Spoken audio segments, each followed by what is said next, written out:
Like, you ever walk into a room and instantly feel someone's presence even before they say a word? They're not the loudest, they're not trying the hardest, they're just there. And everyone notices. That's not luck. That's not genetics. That's powerful energy built by intentional habits. And the truth is, you can have it too. See, most people think being attractive is about looks. Flawless skin, perfect hair, designer clothes. Let me tell you something, that's surface level. And surface fades. What doesn't fade? The habits that radiate confidence, discipline, emotional strength, and self-respect. The kind of habits that draw people in without trying. You don't have to chase attention when you command respect. You don't have to fake confidence when it becomes who you are. And when you embody that kind of presence, people feel it in your silence, in your stillness, in how you say no without flinching. That's what true attraction is. Today, I'm going to walk you through 5 habits that will quietly but powerfully make you magnetic. Not just seen, not just heard, but felt. And once you start living this way, the world responds to you differently. But here's the catch. You have to be ready to let go of who you've been pretending to be. Because the real you, the one who's calm under pressure, clear in purpose, and untouchable in peace, that version of you doesn't chase validation. That version attracts opportunity. And that version is about to be unleashed. Let's begin. Do you want to know what makes a person truly magnetic? It's not just how they dress or how perfect their smile is. It's not the designer shoes or the flawless makeup. It's not even the number of followers they have on social media. It's how they carry themselves when everything around them is falling apart. It's how they speak when they're angry, how they respond when they're disrespected, how they stay grounded when they're misunderstood. Emotional control is power, and power is attractive. The most attractive people are not the most reactive ones. They are the ones who don't flinch. You raise your voice, they lower theirs. You push, they pause. You create chaos, they remain centered. That's rare. And what's rare becomes valuable. Most people live like emotional pinballs, bouncing around from mood to mood, letting the world dictate how they feel, what they say, how they behave. Someone cuts them off in traffic and they lose it. Someone doesn't text them back and they spiral. Someone makes a passive comment and their whole day is ruined. That's not strength. That's not confidence. That's emotional slavery. And the harsh truth is, if you can't control your emotions, someone else always will. Mastering emotional control doesn't mean you suppress what you feel. It doesn't mean you fake calm while boiling inside. It means you develop the maturity to process your emotions before reacting. You recognize that your feelings are valid, but they don't get to hijack your behavior. You understand that your peace is too expensive to be sacrificed for petty drama. Think about this. When someone tries to provoke you, what they really want is your reaction. They want your energy. They want control over your internal state. The moment you give in, when you explode, when you argue, when you send that impulsive message, they win. But when you remain still, when you respond instead of react, when you choose grace over aggression, you flip the power dynamic. And suddenly they're confused. They can't figure you out. You've become unreadable, untouchable, and that is attractive. Because let's face it, anyone can be calm when things are going well. But who are you when the pressure's on? Who are you when you're tested? Who are you when someone disrespects you publicly? When they underestimate you, when they lie to your face? That's when emotional control becomes your superpower. You don't need to prove anything. You don't need to clap back.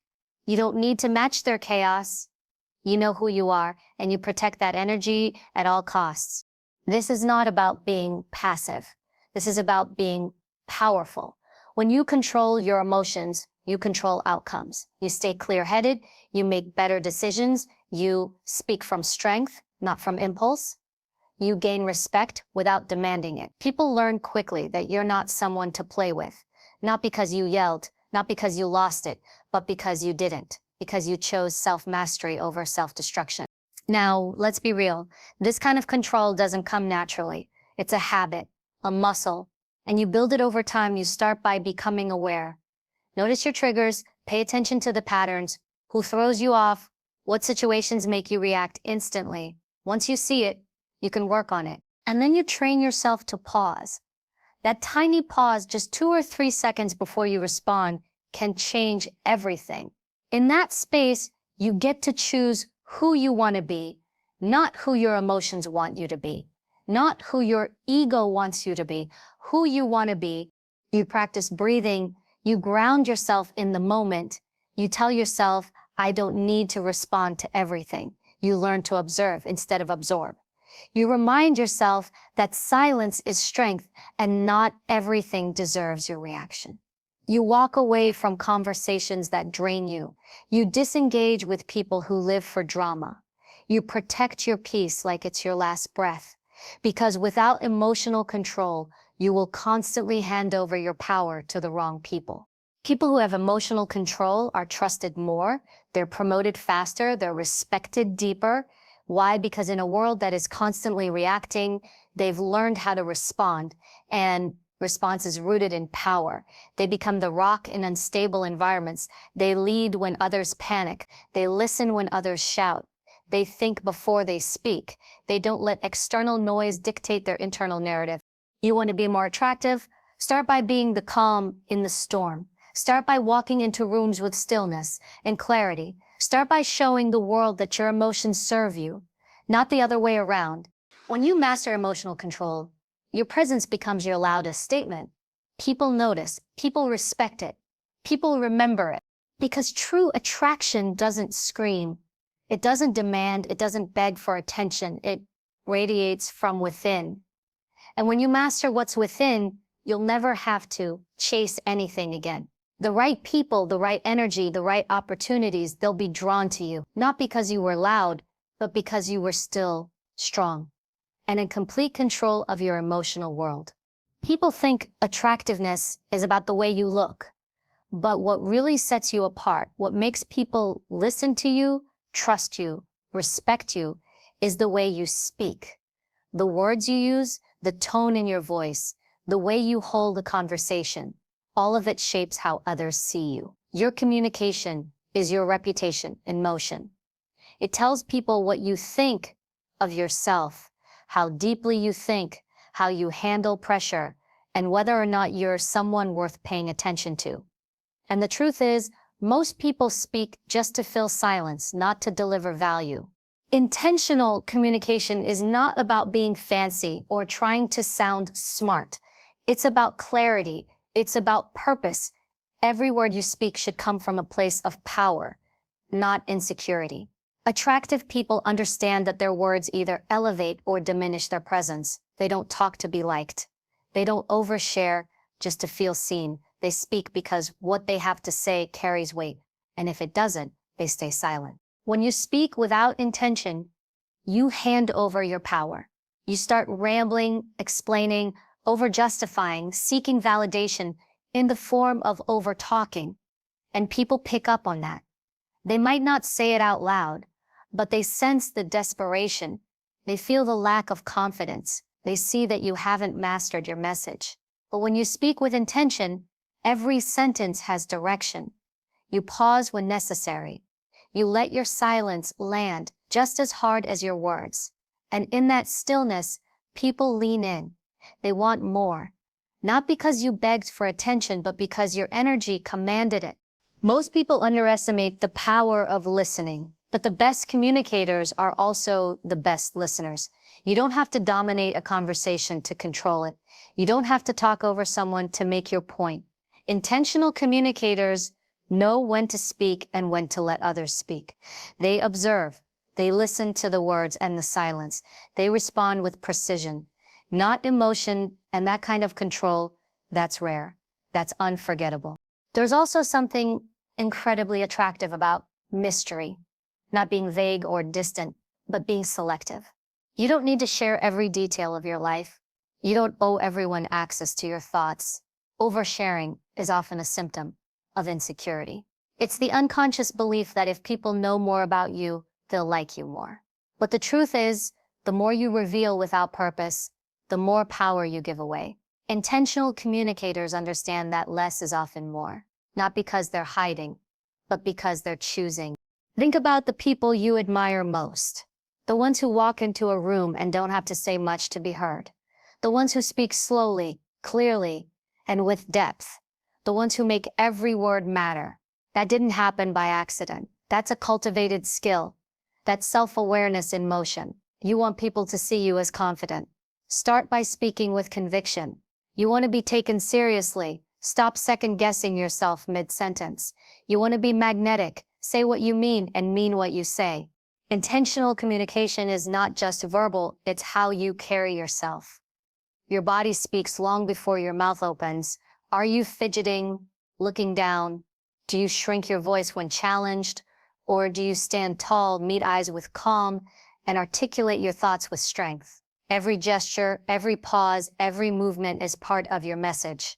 Attractive people don't just say strong things, they embody them. Being intentional also means being aware of your energy. Your tone carries more than your words ever will. You can say, "I'm fine," with a tone that screams resentment. You can apologize with a voice that drips with pride. You can offer help that feels like a burden. It's not just what you say, it's how you say it. That's where authenticity lives. That's where connection begins. And that's where attraction is born. One of the biggest mistakes people make is trying to fill space with noise. Silence makes them uncomfortable, so they rush to speak. But silence is powerful when it's intentional. Learn to be okay with a pause. Let your words breathe. Let your thoughts land. The right people will feel your presence in the quiet moments, just as much as they do when you speak. Probably more. Intentional communication is also rooted in self-respect. You don't tolerate disrespectful language from others, and you certainly don't use it toward yourself. Watch how you speak about yourself in public and in private. Stop saying, "I'm sorry," for things you didn't do. Stop minimizing your strengths. Stop using humor to hide your pain. Speak about yourself like someone who values their own journey. That kind of self-respect is undeniable, and it's extremely attractive. Let's be real, people are tired of noise, tired of small talk, tired of shallow conversations that don't go anywhere. They crave realness, depth, presence. When you become someone who communicates with clarity, strength, and care, you instantly stand out. You become memorable. Not because you said the most, but because you said what mattered. If you want to be more attractive, train your communication, practice clarity. Eliminate filler words, learn to pause, be intentional with your tone, speak with calm confidence, and most importantly, know when to be silent. Because your voice isn't just heard, it's felt. And when people feel your presence through your words, your energy, your control, you don't have to try to be attractive. You are. There's something deeply magnetic about a person who knows where they stand and refuses to move unless it's on their terms. That kind of energy, the calm, quiet confidence of someone with clear, unshakable boundaries is irresistible. It's not loud, it's not defensive, it doesn't explain itself. It simply exists, and people respect it, even if they don't always understand it. Most people have soft edges. They say yes when they mean no. They tolerate what makes them uncomfortable. They overextend, over-apologize, over-accommodate just to avoid tension or rejection. And in doing so, they dilute themselves. They abandon their own standards just to be liked and then wonder why they feel resentful or invisible. But here's the truth. Every time you lower your boundary to make someone else comfortable, you teach them that your needs come second. That's not love. That's not kindness. That's self-betrayal. Boundaries are not walls. They're not about pushing people away or being harsh. Boundaries are clarity. They are the lines that protect your time, your energy, your peace, and your self-worth. And the people who are truly attracted to your energy, who genuinely respect you, won't be threatened by those lines. In fact, they'll be drawn to them. Because boundaries signal self-respect. They signal emotional maturity. They signal that you don't need chaos to feel connection. You don't need to yell to set a boundary. You don't need to argue. You simply need to decide what is and isn't acceptable for you. And then act accordingly. People will test you. They will push. They will challenge your silence. But your job isn't to convince them. Your job is to stay firm, to honor your limits without guilt. Because the moment you compromise on your boundaries to keep someone around, you lose parts of yourself. And piece by piece, you stop recognizing who you've become. There's something undeniably attractive about someone who doesn't over-explain, who doesn't get flustered when questioned, who can calmly say, "That doesn't work for me," and walk away if it's not respected. That energy, that self-containment, it's rare. It makes people take notice, not because you're playing games, but because you're not playing at all. You're serious about your peace, serious about your time, serious about who gets access to your life. When you set boundaries, you will lose people. Let them go. Anyone who gets offended by your growth was benefiting from your lack of it. If your silence bothers them, it's because your old patterns served their comfort. But growth is not about comfort. It's about becoming who you were meant to be, not who others wanted you to remain. Boundaries are the space where that transformation happens. It's the space where you stop negotiating your value. It's also where you stop performing. You stop showing up to every argument just because you're invited. You stop explaining yourself to people who are committed to misunderstanding you. You stop staying in environments that drain you because you've convinced yourself you owe it to them. You don't. You owe yourself the same protection, patience, and presence you keep giving away. Boundaries teach others how to treat you. Yes, but more than that, they teach you how to treat yourself. Every time you say no to what doesn't serve you, you say yes to your power. Every time you walk away from disrespect, you reinforce your own worth. That consistency, that self-loyalty is powerful. People feel it. And even if they can't articulate it, they're drawn to it. And here's what no one tells you. The people who truly love and value you will appreciate your boundaries. They'll feel safer around you because they'll know exactly where they stand. There's no guessing, no mind games, just honesty, clarity, and mutual respect. That kind of dynamic is rare. And in a world where so many people are chasing attention, the ones who command respect by protecting their space stand out like a flame in the dark. Boundaries also protect your energy. And your energy is everything. When you give it away carelessly to people who drain you, to conversations that go nowhere, to situations that pull you into drama, you weaken your presence. But when you conserve it, when you become selective about where you invest it, you become more powerful, more attractive, more grounded. So what does this look like in practice? It means you don't reply to every message right away just because someone demands it. It means you end a call when the tone shifts to disrespect. It means you choose your peace over proving a point. It means you prioritize rest over overextending yourself for people who wouldn't do the same. It means you stop shrinking in rooms where your authenticity makes others uncomfortable. And most importantly, it means you stop apologizing for taking care of yourself. Unshakable boundaries are not built overnight. They're practiced, reinforced, strengthened over time. And yes, it will be uncomfortable at first. You'll feel guilt, you'll doubt yourself, you'll wonder if you're being too much. But eventually that discomfort will transform into clarity, into confidence, into freedom. And that freedom, that's what makes you magnetic. Because here's the thing, people don't fall in love with perfection. They're drawn to integrity, to truth, to self-respect. And when you operate with unshakable boundaries, you become the kind of person who doesn't need to chase anything. You attract everything by simply standing firm in who you are. There is nothing more attractive than someone who doesn't fold under pressure, doesn't beg for validation, and doesn't sell their soul for approval. That's not ego, that's power. And it's yours the moment you decide to stop giving people discounts on your worth. You don't need to be the loudest person in the room to be the most powerful. You don't need to shout to be heard. And you don't need to constantly explain yourself to prove you belong. Purposeful presence isn't about attention. It's about intention. It's about showing up with clarity, control, and conviction, even when no one's watching, especially when no one's watching. Because who you are in private is what people feel in public. That's presence. And that kind of presence is unforgettable. We live in a world obsessed with visibility.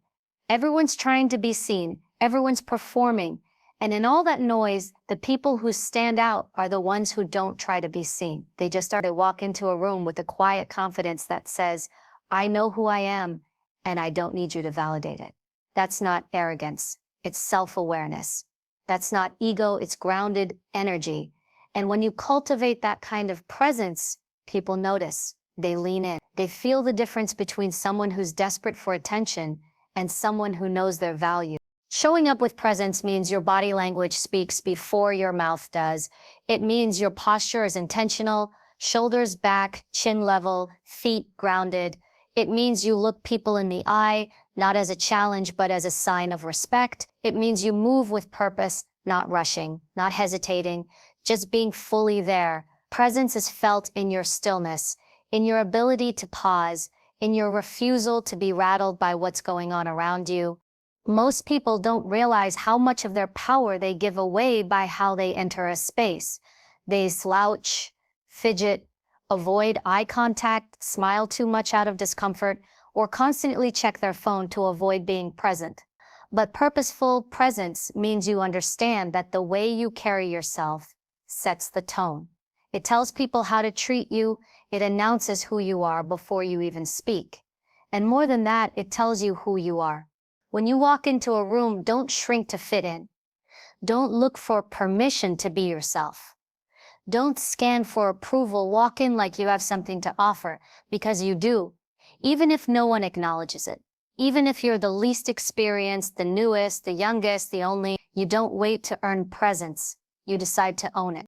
That kind of energy comes from preparation. It comes from doing the work behind the scenes, mentally, emotionally, spiritually. It comes from knowing that you're building something within yourself that doesn't require applause to be real. You don't need to announce your strength when it's real. People will feel it. It's in how you speak, how you listen, how you exist.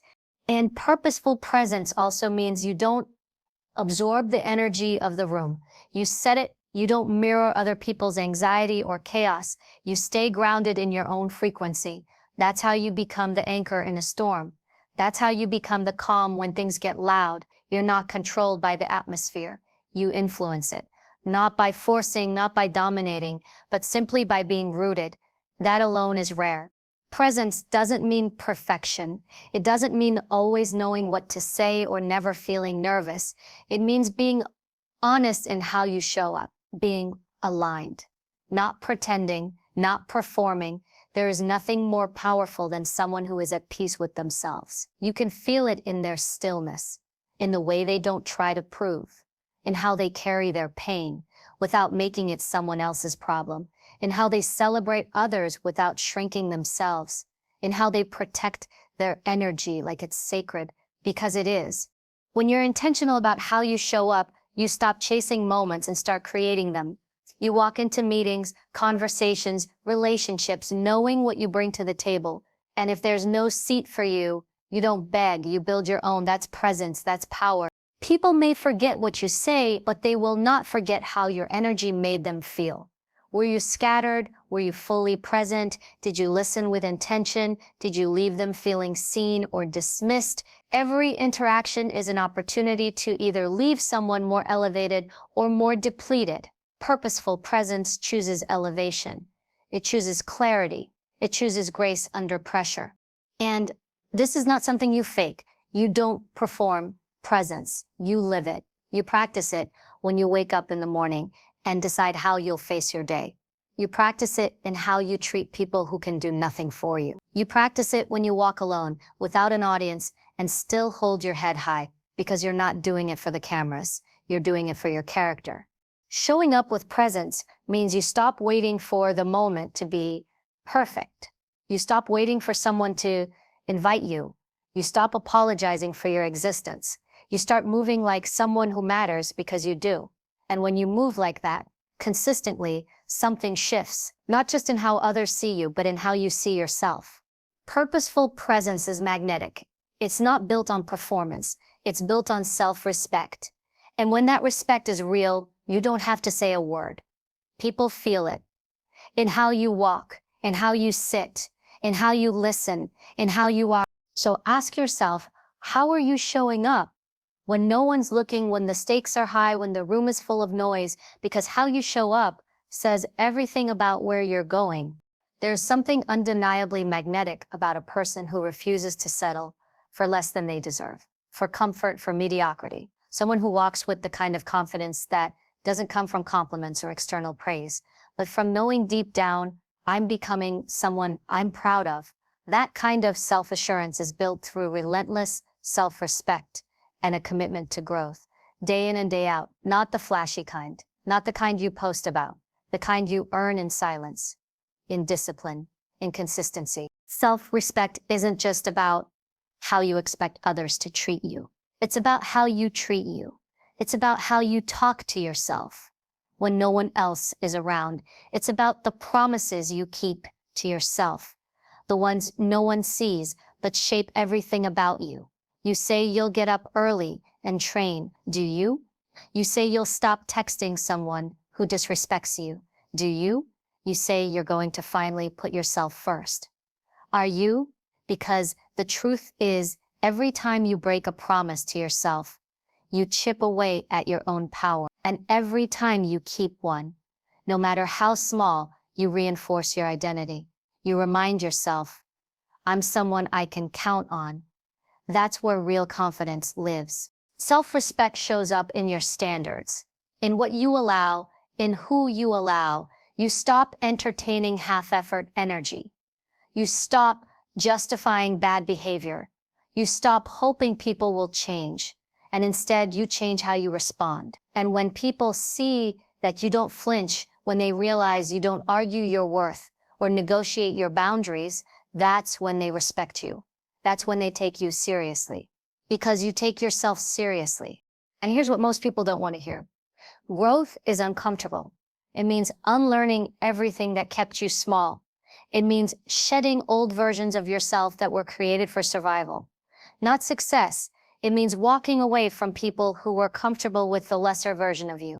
It means losing things that were never meant to stay, but you were too afraid to let go. Growth isn't pretty.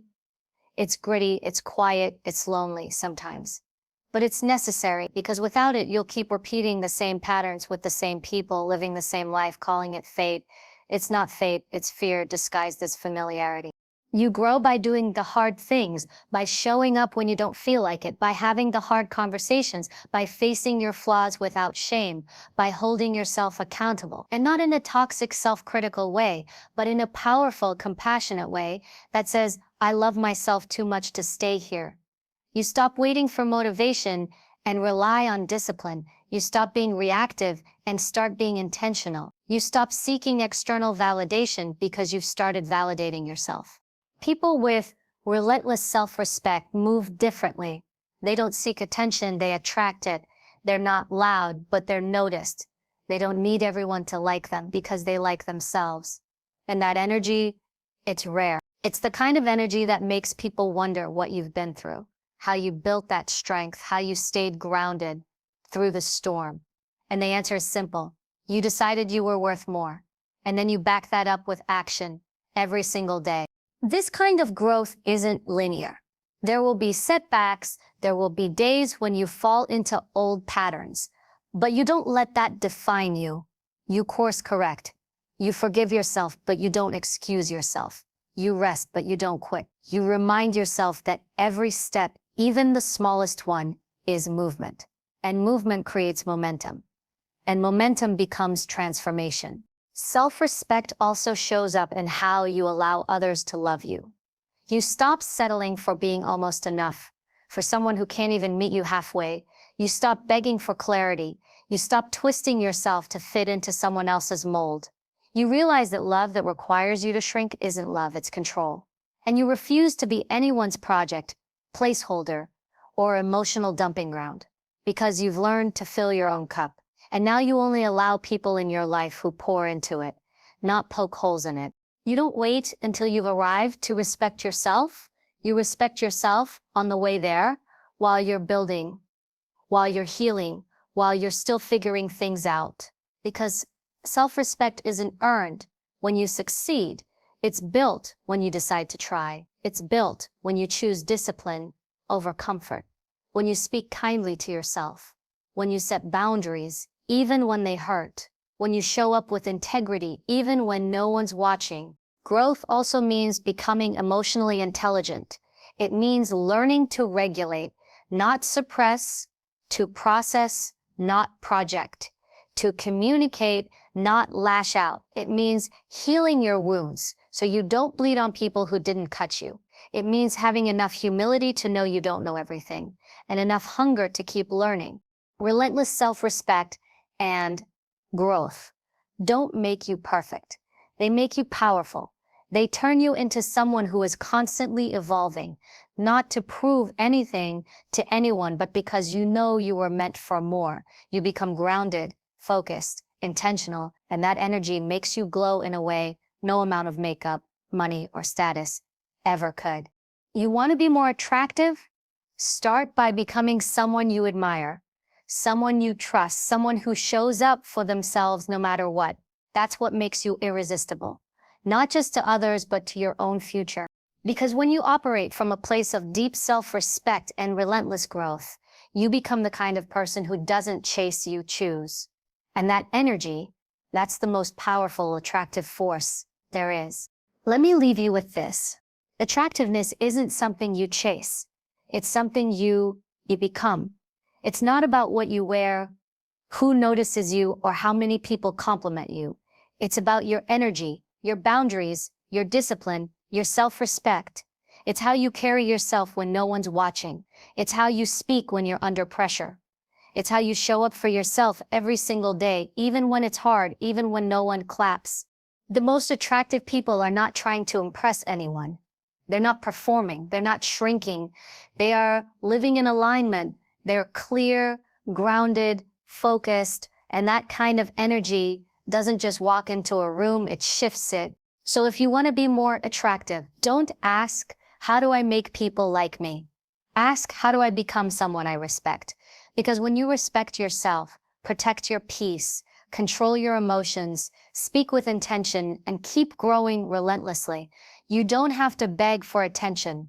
You are the attention. Now walk like it, speak like it, live like it. The world is already watching. Give it something real to feel.